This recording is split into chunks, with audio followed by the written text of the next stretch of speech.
Hello friends, and welcome to the Grave Detective channel.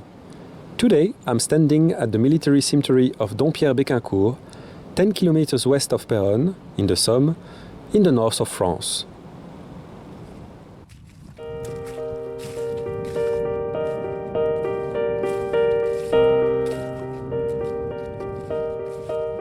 On était si heureux avant, mais avant on n'y savait pas. Quand on est bien, on n'est jamais content, pourquoi? On était si heureux avant, mais avant on n'y savait pas. S'il m'arrivait un accident, prends soin des petits et de toi. The grave we are visiting today is the grave of soldier François Regat. François Regat was born on the 2nd of May 1878 in Cornier, in Haute-Savoie. On the 26th of April 1906, he married Marie Regat in Père-Jussy. François is a farmer and works on his father-in-law's farm. Marie and François have two children, Armand, born in 1906, and Éphise, born in 1911. On Saturday the 2nd of August 1914, the church bells are ringing in the region. François is mobilized and must go to the Caserne de Coups in Annecy. He packs his things and leaves the next day. On the path that leads them to Ornex, François, Marie, Armand and Éphise hold each other's hands and cry all the way. The farewells are brief because Marie still has to milk the cows. From Ornex, François then goes to Père-Jussy station, where he takes the train to Annecy. François joins the 30th Infantry Regiment. On the 4th of August, Colonel Dole presented the flag to his regiment as part of a solemn ceremony at Paquier in Annecy. The next day, the regiment left Annecy and left for the front. The 30th Infantry Regiment fights first in August in the Vosges, in the region of Sainte-Marie-aux-Mines. In mid-September, the regiment is redeployed to the Oise, from where it leaves for the north, towards the Somme. On the 26th of September, the regiment arrives in the Capy and Dompierre sector. Some actions took place in the weeks that followed, but the front stabilized. On the 15th of December 1914, the French army blew up the first mine below the German troops, starting the mine war in this sector. During these first months of the war, François and Marie exchanged letters. Letters that, years later, their daughter Éphise would keep in a biscuit box.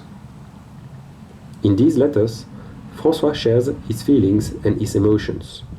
On était si heureux avant et on n'y savait pas. We were so happy before, and we didn't know it. Quand on est bien, on n'est jamais content. Il faut le malheur pour le savoir. When we are well, we are never happy. We need misfortune to know that. Ce n'est ni une guerre ni une sauvagerie, c'est une barbarie complète. It is neither a war nor a savagery. It is a complete barbarity. Éphise's biscuit box contains a letter which is not written by François and which is not addressed to Marie. This is a letter from 2nd Lieutenant Gaston Jacquier. This letter is dated 4th of February 1915 and is addressed to the village priest. In this letter, Lieutenant Jacquier indicates the circumstances of François' death and asks the priest to inform Marie of the circumstances of her husband's passing. On Friday the 29th of January 1915, François had taken a lookout position and was monitoring a German trench located 60 meters away from him. Around 9:45 a.m., a gunshot rang out and François fell to the ground. The lieutenant came running, had the clothes of François cut, including a knit in brown moule or English jersey, les mailles anglaises. The bullet passed through François under the right collarbone and exited through the shoulder blade. François is losing a lot of blood and no longer has feelings in his right arm. While the orderly takes care of François, Lieutenant Jacquier tries to comfort him. François then exclaims in Savoyard patois, « Et mes pauvres enfants, de qui va en devenir? And my poor children, what will become of them?" François is taken to the rear where a doctor tries to save his life, in vain. François dies in Capi on the 30th of January 1915 at 7 a.m. This letter from Second Lieutenant Jacquier is the only one to mention the 30th of January as the date of François' passing.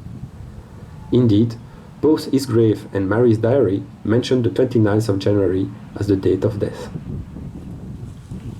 Second Lieutenant Jacquier died some months later, on the 26th of July 1915. François and Lieutenant Jacquier are buried in the same cemetery, at about 30 meters away from each other.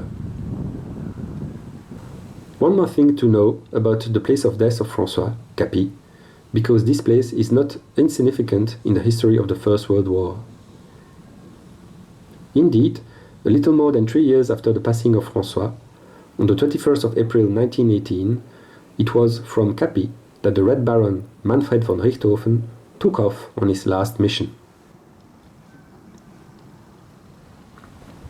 François' story could have ended here, but in 2001, Françoise Blanchard, François' granddaughter, published a book, La Maille Anglaise, where she recounts the story of her grandfather and his mails exchange during the war.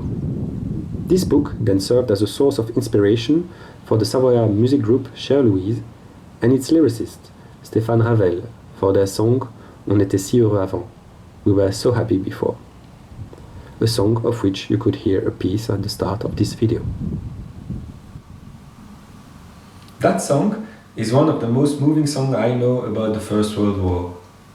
I invite you to listen to it and to have a thought for François Regat. Friends, thanks for watching this video. I hope you found it interesting and I hope to see you soon for another video. Bye!